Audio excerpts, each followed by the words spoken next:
పడిపోతున్నా.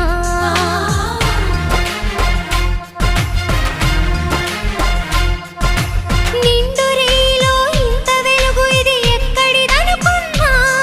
నువ్వు వస్తున్నావుగా ఇది నీ మహిమని ఇప్పుడే కనుగొన్నా. నీతో శ్రావణ మాసం తీసుకురా మన కోసం.